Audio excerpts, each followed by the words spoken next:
Good morning. When I think of the events of the past year, I'm reminded of these lines from Tolkien's masterpiece, The Lord of the Rings. "I wish it need not have happened in my time," said Frodo. "So do I," said Gandalf, "and so do all who live to see such times, but that is not for them to decide." Regardless of whether we might wish that COVID or that Brexit hadn't happened during our time, the reality is that we all must deal with the effects. In that context today, I'm going to look at the legal aspects of both Brexit and COVID, and particularly the public health restrictions that followed, with my partners, David Ormsby and Mark Adair. David's a partner in our dispute resolution team. He's a restructuring and insolvency lawyer by trade, and as of last year, he moved over to based out of Mason Hayes' London office. Rumours that he did so to help the Tory government get Brexit done are just not true, though. Mark's a technology lawyer. He's a partner in our commercial team, and he's a regular conference speaker. Like, I suppose, all orators, he's now relegated to Zoom. But in the past, he had been a regular on the Croke Park conference circuit, one of very few County Derrymen to do so over the past while. We're really pleased to have quite a broad audience here today. We've got creditors from businesses, from banks and other lenders, and from the public sector. David, Mark, and myself are going to speak for the next 30 minutes or so, but we'd like to make the session as interactive as possible. So you'll see a Q&A function at the bottom of your screen, and maybe you'd enter any questions that occur to you as we go along, and we'll try and take as many as we can at the end. Before I bring in David and Mark, I'd like to make 3 points, if I can, in relation to the credit and collections environment over the past while. The first is it's in relation, I suppose, to the flexibility and forbearance that creditors have shown. That was in a formal sense over the past year or so, where we had revenue formally warehousing a lot of debt that individuals and companies owed to it. There were formal payment breaks granted by lenders on mortgages and on business loans. And there was a formal program, a protocol, I suppose, agreed with the Banking and Payments Federation, whereby all or almost all possession proceedings would be adjourned over the course of 2020. As well as that kind of formal program of forbearance upon debt, there was a more informal holding back, I suppose, effectively suspending all kinds of legal action on the vast majority of debt. The best way I think I can describe it is that in any given year, you'd expect to see in the region of 2,000 or so summary summonses issued out of the High Court. That's the summons that you'd use when you want to sue a debtor for a debt in excess of 75,000 euros. The rolling average, as I say, would be in the region of 2,000s. But last year, 2020, there was only just over 500 of those summonses issued. Does that mean, though, that when the restrictions end, that there is going to be a lot more debt called in? I think it does, and I'm going to drill down with a bit more detail with the guys how the effects of that might play out. The second point then that I'd like to make is in relation to communication. I've always said that good credit management is as much about monitoring the behaviours of your existing customers as it is carrying out due diligence on prospective new ones. Like many things in life, prevention is better than cure. In times that are as uncertain and as volatile as these are now, though, it's absolutely essential that the information upon which you make those kind of decisions is as accurate and as up to the minute as possible. Previous balance sheets, previous credit reports, maybe copies of tax returns from a previous year are of limited enough use. You need things like copies of your customers' current account so that you can see the actual cash flow that's in and out at the moment. And you especially need that if your customer is asking you for the flexibility and forbearance that I discussed just a moment ago. And I'm dealing at the moment with estate agents on the basis that we're acting for judgment creditor clients and the debtor is selling the property. And I'm liaising with the estate agent and I'm getting the kind of up-to-the-minute information that the owner of the property is getting as well in relation to interest and viewings. In previous times, maybe my clients might have been willing to wait until the sale went through, until there was a price agreed, but not at the moment. There's so many things that we can't do under the current restrictions as we're all living and maybe working from home.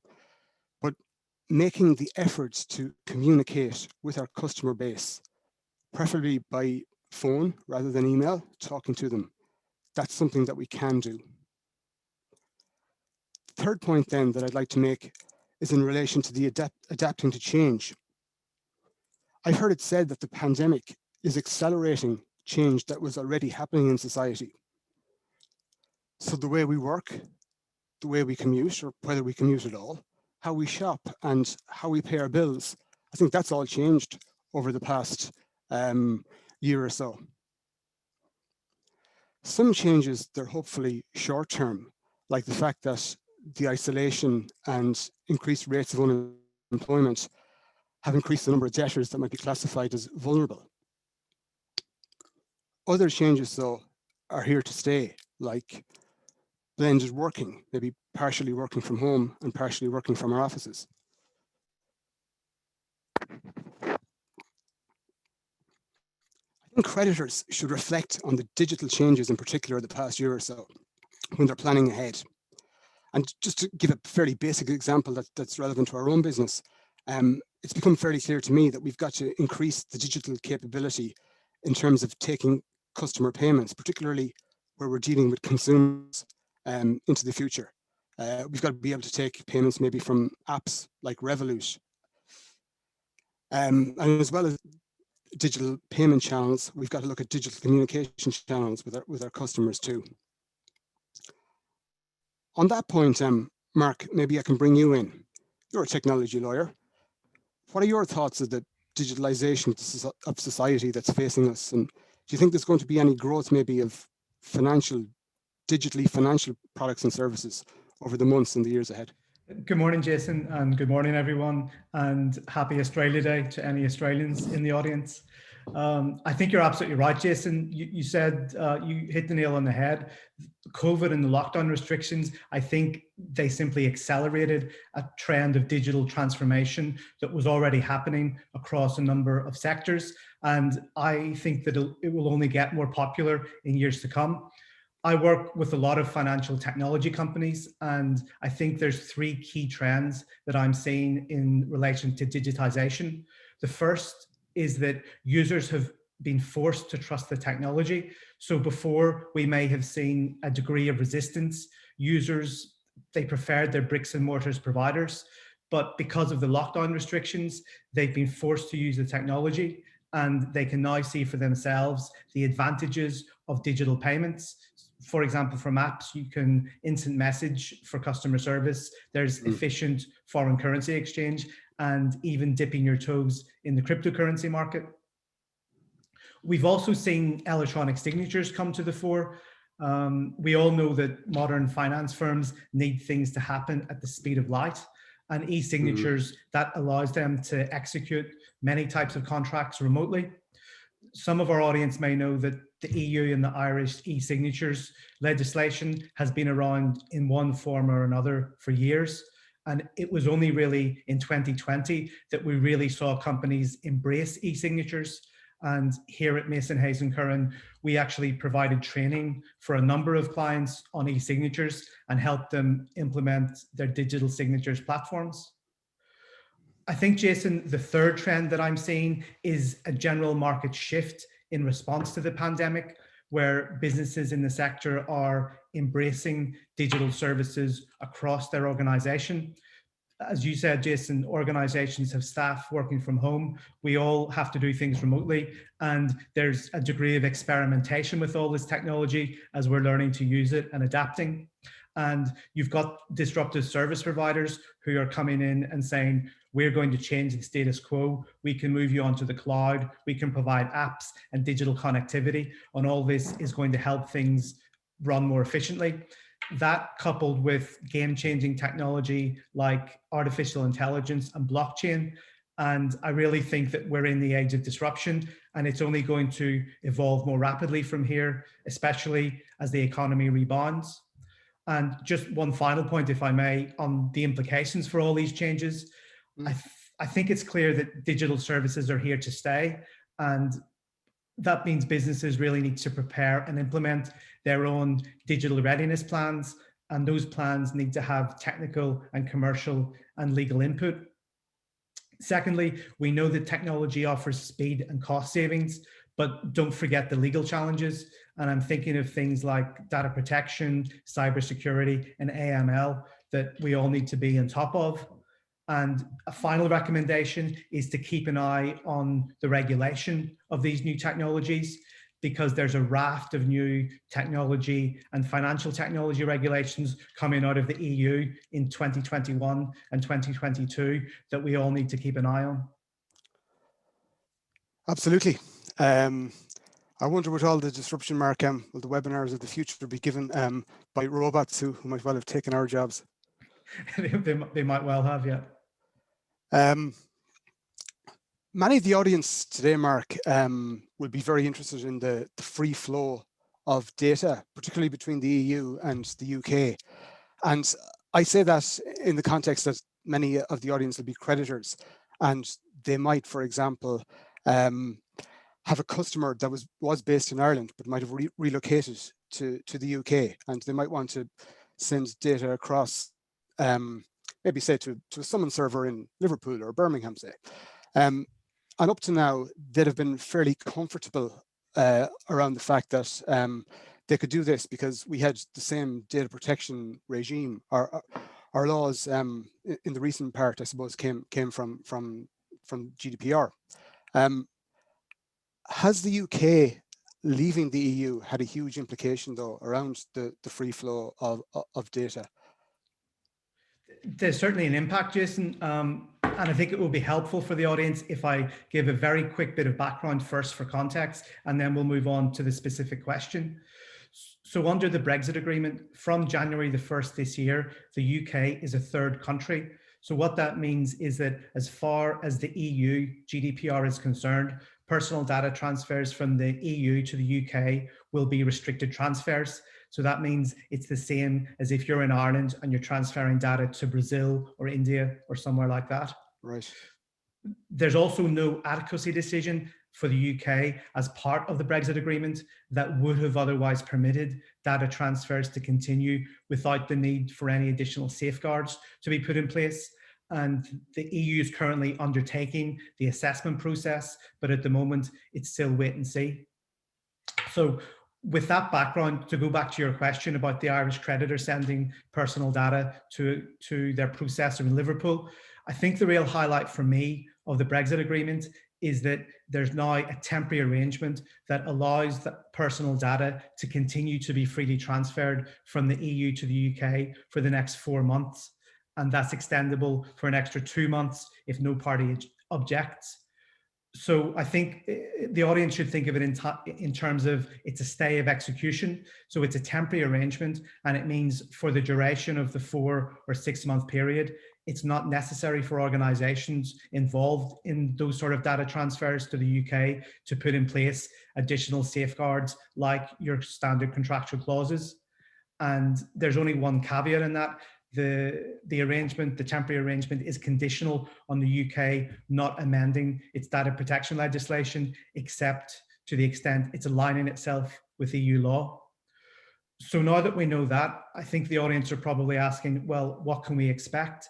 And there's some important developments to keep an eye out on in 2021 in terms of data transfers. The first is that the UK may not get its adequacy decision. It's not a done deal that the European Commission will say that UK law offers the same protection as EU data protection law. And the second thing on the horizon is that recent European case law means that European data protection law itself is in a state of flux, regarding global data transfers, and there are also new standard contractual clauses on the way. So we just need to keep an eye on international transfers more generally in 2021.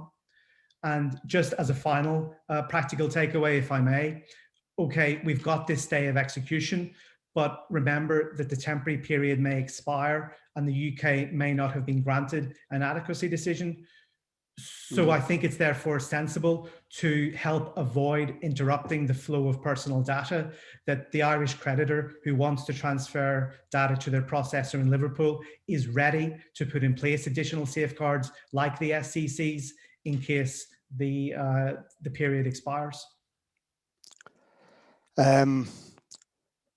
Good advice, Mark. And you mentioned the months of April and June this year, when we might hopefully see those developments, but that's going to come around really, really quickly. So as you say, better get the arrangements in place now to the extent that you can. Absolutely. The audience then, Mark, it will include businesses that trade with UK organisations, and like a lot of us, those businesses will have been relieved that there was a deal reached between the UK and the EU in relation to Brexit. But I think there's no doubt, though, that Brexit has complicated the position of Irish businesses in particular that might trade with other UK organisations. From a commercial contracts point of view, what would be the key recommendations that you would make to anyone that might be reviewing their contracts with UK customers or UK suppliers? So now that we know the contents of the Brexit agreement, any Irish company that's doing business in the UK needs to make sure that its contracts are Brexit proof. And I'm recommending to clients that they assess both their new contracts, including their templates, and also their renewals, and particularly if it's long-term arrangements. And I think they need to look at three key areas. The first is the territorial scope of the contract. So as you know, Jason, most pre-Brexit contracts will have been drafted on the assumption that the UK was a member of the EU. So if now, after Brexit, if your contract's being performed even partly in the UK, you need to make sure that the definition of territory expressly includes the UK. And I think for the audience today, that's especially important in things like agency agreements. The second thing to consider is future changes in law, because now that we've got the Brexit agreement, we may possibly see divergence between UK law and EU law. And if we do end up having parallel regulatory regimes, your contract should be very clear on who bears the responsibility for complying with the parallel regulations, but also who bears the cost of compliance.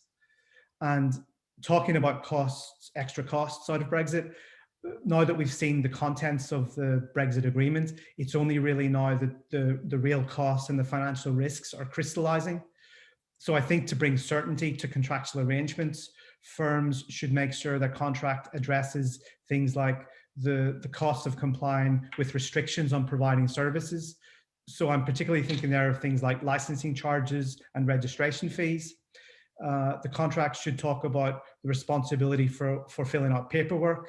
And then also from a cost perspective, there may be post-Brexit currency fluctuations arising out of the lack of business confidence. So I think that should be addressed as well.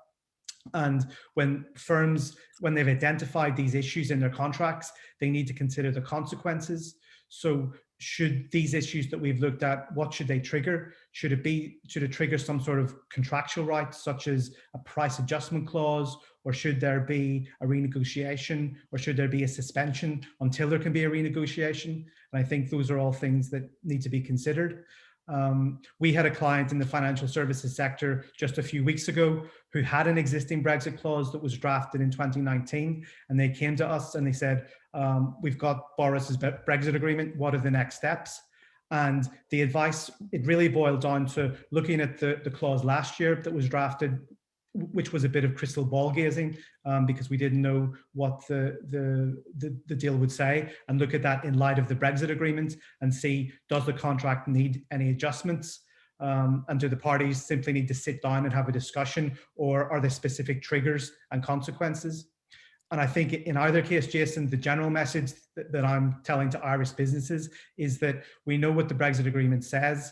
So now is the perfect time for both your legal and commercial certainty to adjust the contracts to deal more clearly with the implications of the Brexit agreement?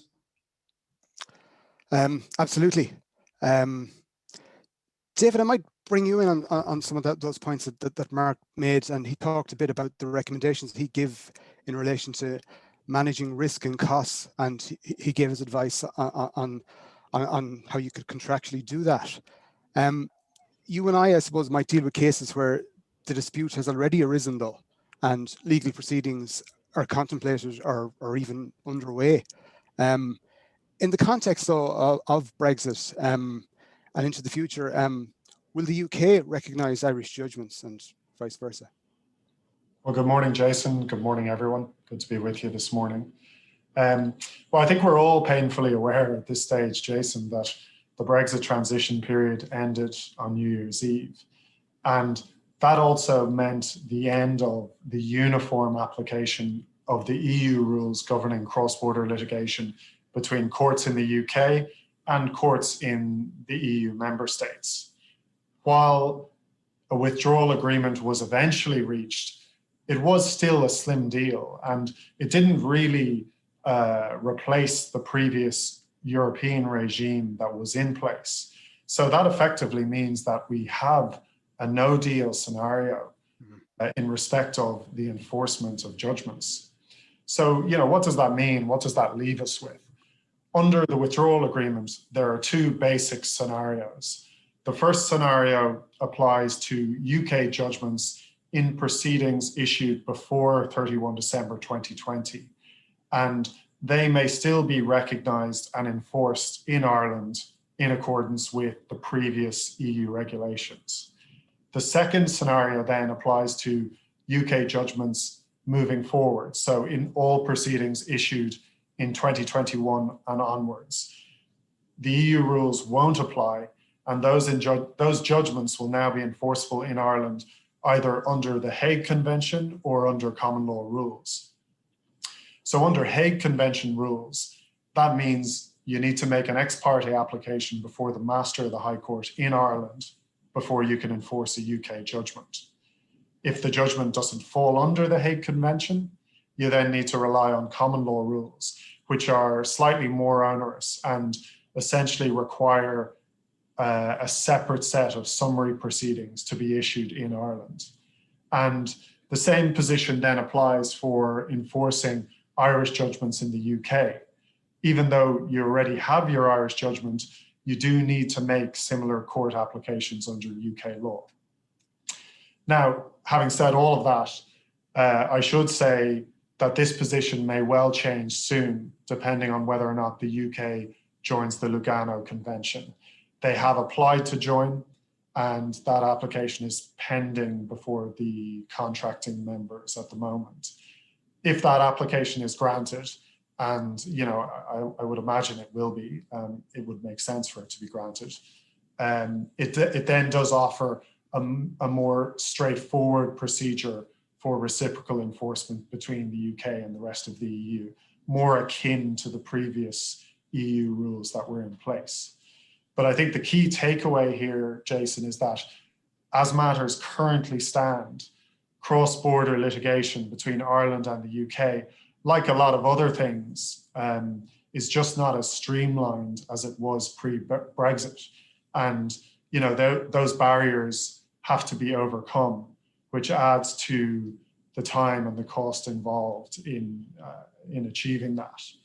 And then finally, just to circle back to what Mark mentioned earlier, I think all of these complications make a choice of law clause, a choice of jurisdiction clause, an alternate dispute resolution clause more desirable when you're negotiating a contract with a party in the UK, as they will all, to a degree, cut through some of the red tape and offer a lot more certainty for both sides in a litigation context. Good advice, David. Sage advice. Even my buddy Gandalf would be proud. I had mentioned, I suppose, in when I was introducing the talk, David, that 2020 has been an unprecedented year of change, given the fact that the restrictions hit as quickly, public health restrictions had to hit as quickly as they did. We thought that we were going to see a lot more business failure and insolvencies. I think, though, it's fair to say that insolvency volumes have been fairly low since the pandemic began. Why exactly is that? And do you see a rise in those numbers, David, when government supports are lifted? Yeah, I mean, that's a good question. I think, first of all, over the last few years, there's been a decrease in the number of corporate insolvencies as we've moved further away from the 2008 financial crisis. And, you know, that was certainly true in the first quarter of 2020, where insolvencies were down about 20% as compared to the first quarter in 2019. The pandemic then intervened in March, and I think we all thought that, you know, a wave of insolvencies would follow in 2020. But to be honest, you know, with the exception of a few high-profile casualties in the retail sector, you know, that just hasn't come to pass. And I think the government support schemes have certainly softened the economic impact of the crisis. You know, we've also seen a willingness to consensually restructure loan agreements by financial institutions, as well as, you know, pretty decent level of forbearance or willingness to grant forbearance from landlords and creditors, which has been very encouraging for businesses. So, you know, I think effectively we're still very much in the eye of the storm, Jason, and I suspect the true impact of the pandemic might not be felt until later this year, when some of the support schemes put in place by the government are withdrawn. And, you know, I think the one thing we can say is there isn't any doubt that the pandemic has caused and is continuing to cause huge economic hardship for businesses and for everyone. And unfortunately, the question is not so much if the rate of insolvencies is going to increase, but more, you know, when and how those insolvencies will materialize. Whoa, that sounds like a pretty bleak picture that you're painting, David. Do you have any more insights, I suppose, as to what exactly it'll look like? Yeah, well, I mean, it is bleak. I think where consensual restructuring has been explored or just isn't possible, I think we'll see a marked increase on companies considering the corporate rescue procedures available under Irish law, such as examinership, schemes of arrangement, especially as those procedures don't require unanimous buy-in from all creditors in order to be binding. The government has sought on a legislative basis to make the examinership process more attractive recently by extending the period of court protection for a company to 150 days from the previous 100-day limit. And that has the benefit of not just protecting the company from creditor action for a longer period, but also giving the examiner extra breathing space to source investment and to restructure the business in a viable way moving forward. The reality is, I think that there's going to be business casualties in 2021 when, on a sober assessment, the directors of companies just see no reasonable prospect of survival. They are obliged under law to cease trading, to stop incurring further debt, and to eventually wind up the business. And that's going to lead to an increase in creditor voluntary liquidations. Court liquidations will also likely increase compared to last year. Again, you know, the government intervened on a legislative basis to effectively stem the flow of court liquidations last year by increasing the minimum debt threshold for a creditor to actually issue a winding up petition against a debtor company from 10,000 to 50,000 euro. And this kept the number of court liquidations relatively low, despite some of the cash flow difficulties faced by a lot of businesses during the pandemic. And then finally, I think as some of the restructuring and forbearance granted by secured lenders fall away, we'll see an increase in default rates and then a corresponding increase in the enforcement of security by financial institutions, mostly through the appointment of receivers over secured assets.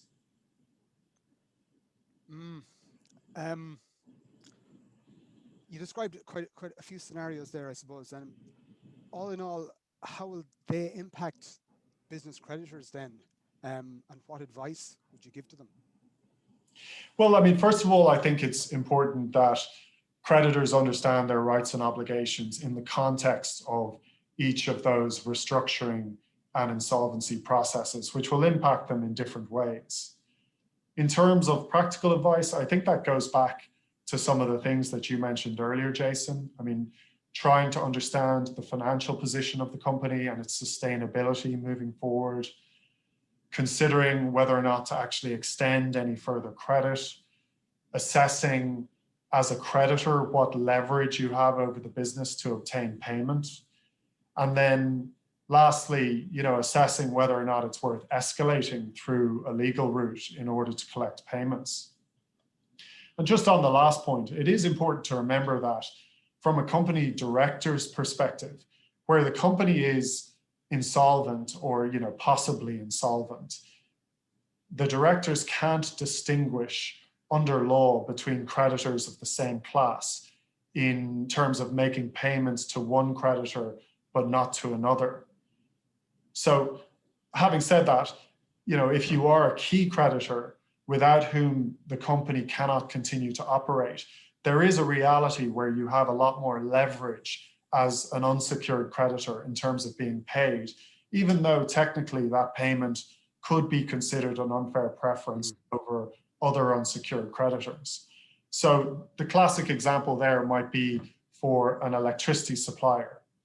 Without an electricity supply to the company premises, it's effectively game over for that business. So that puts that type of unsecured creditor in quite a strong position to be paid on an ongoing basis. And then in the same vein, there is also a benefit to early and aggressive creditor action on occasion. For example, where a creditor might serve a statutory demand or issue up a winding up petition against the company, against the debtor company. I mean, in those circumstances, case law does suggest that that type of overriding pressure applied by a creditor would actually make it permissible for a payment to be made by the debtor company, despite it potentially being an unfair preference.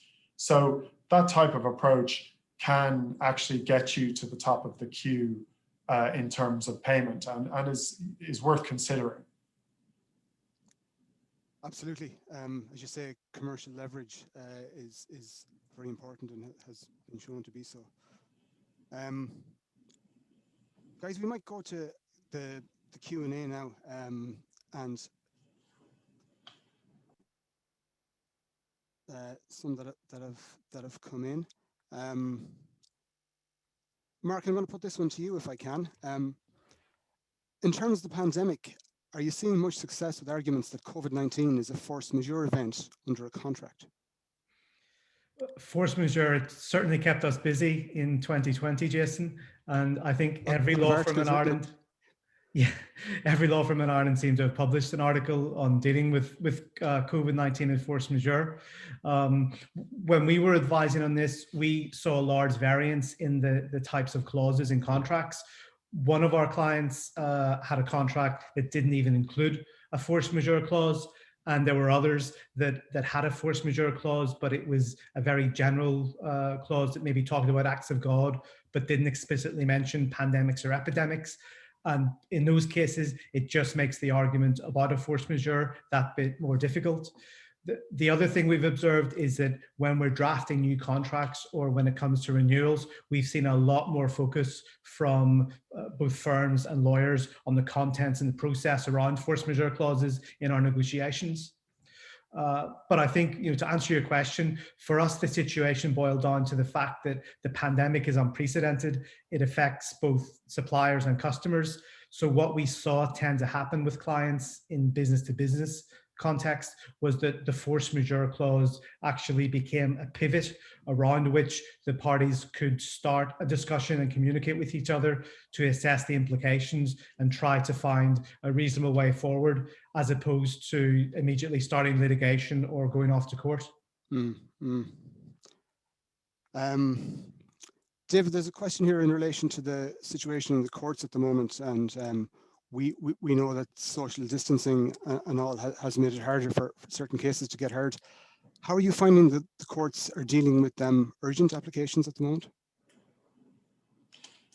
Well, I think initially the courts, like the rest of us in March last year, struggled to come to terms with the new rules in place due to the pandemic. I think they've now adapted quite well. A lot of lists are being run remotely, and there are virtual court hearings, and there are physically distant court hearings as well down in the forecourts.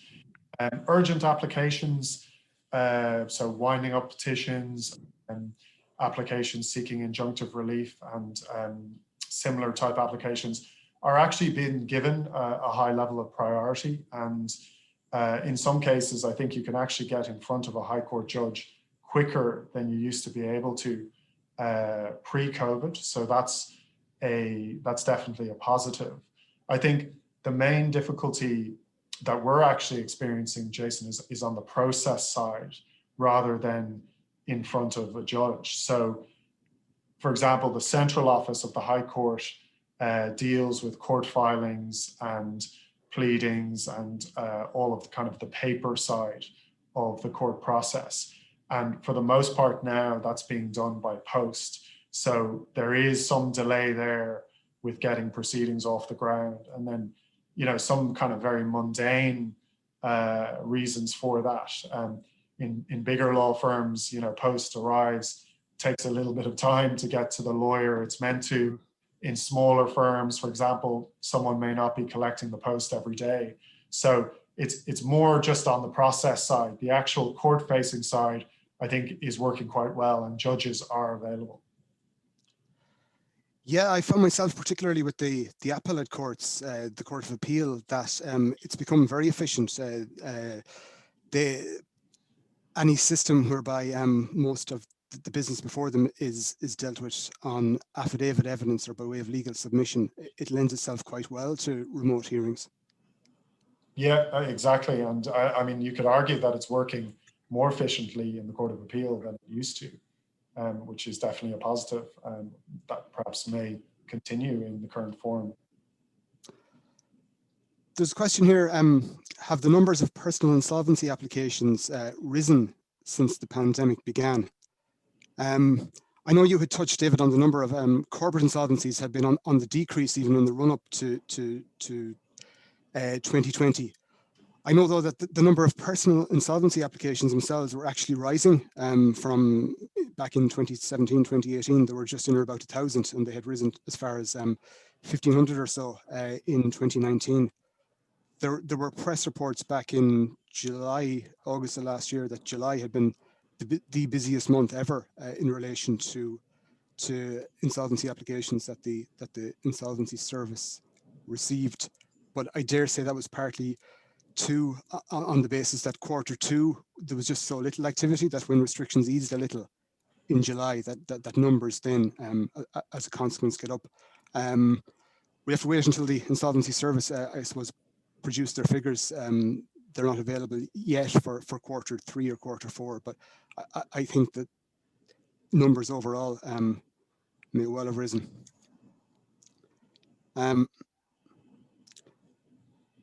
There's a question here from Sean Sullivan. On top of the COVID-related forbearance, are you seeing much renegotiation of contracts for the longer term, either to reduce the burden on tenants or to include force majeure clauses with reference to epidemics or pandemics? Mark, do you want to take that? Yeah, so I can't answer in regards to sort of a landlord and tenant law, but on the sort of the commercial contracts that we saw as part of that sort of sit down and discuss exercise that I talked about earlier, we certainly saw maybe side letters or agreements on how to proceed. They may not actually be a full renegotiation of the contract, but they were certainly reduced to writing as to how the parties would proceed, maybe a temporary 6-month or 3-month arrangement.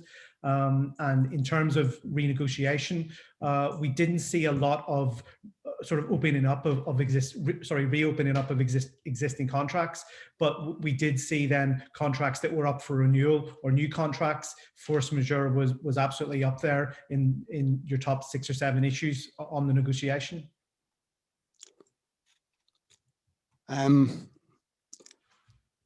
There's a question here from Ali O'Reilly.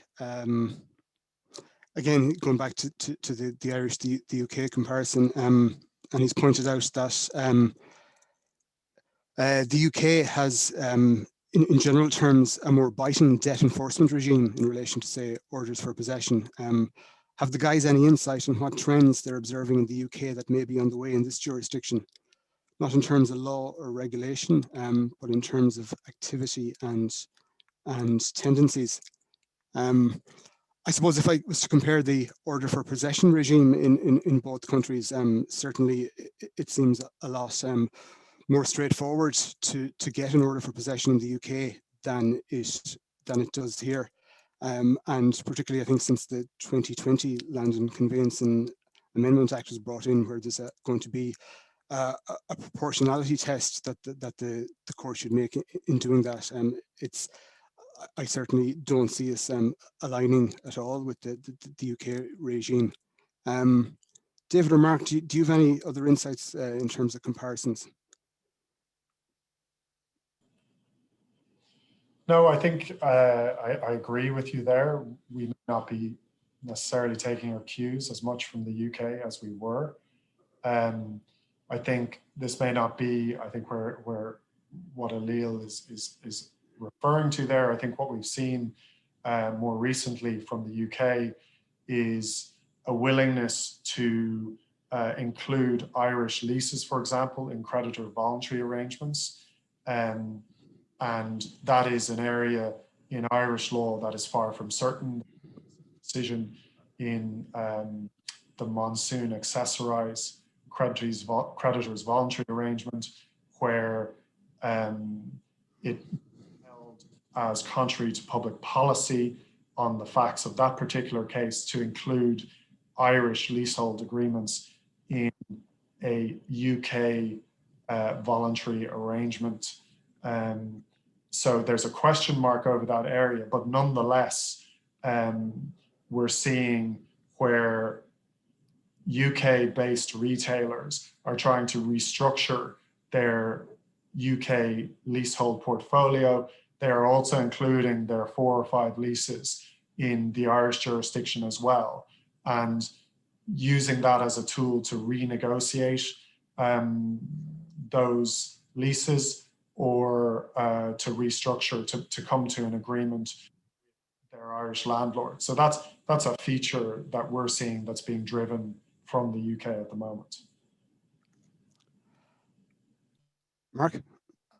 I think, Jason, in terms of financial technology, I think what we are going to see is, from a sort of financial regulation perspective, is that the UK regulator is quite open to regulatory sandboxes and trying out financial technology in a sort of safe environment. So I think we're going to see more of that in Ireland, and we're probably going to see more fintech companies who are successful in the UK moving over to Ireland, and they're going to be adopted by, maybe even if it's back-end technology, by Irish service companies. Fair enough. We're hitting, I think, the 45-minute mark, guys. So I suppose we hit quite a lot of themes there today. And there's so many aspects of COVID and of Brexit that we could talk about. But some of the recurring ones, I think, were that the past year has undoubtedly been one of huge change. And from a credit and collections point of view, doing the basics well, particularly debt prevention and customer communication, it's more important than ever. Mark, you had said that Brexit had made the trading environment with the UK ever more complicated, but that there are ways that you can contractually manage cost and risk, and that whilst there's no immediate change to the data transfer regime, it's a space that you should watch very carefully. David, as you had said, insolvency numbers were very likely to rise as the government supports run out, but that awareness of the insolvency procedures, regardless of whether you owe money or whether you are owed money, is absolutely crucial. So I'd like to thank both of you for joining me today. I'd also like to thank Catherine and our marketing team for organising this webinar. And can I particularly thank all of you that have dialed in. I hope you enjoyed it and have taken something from it.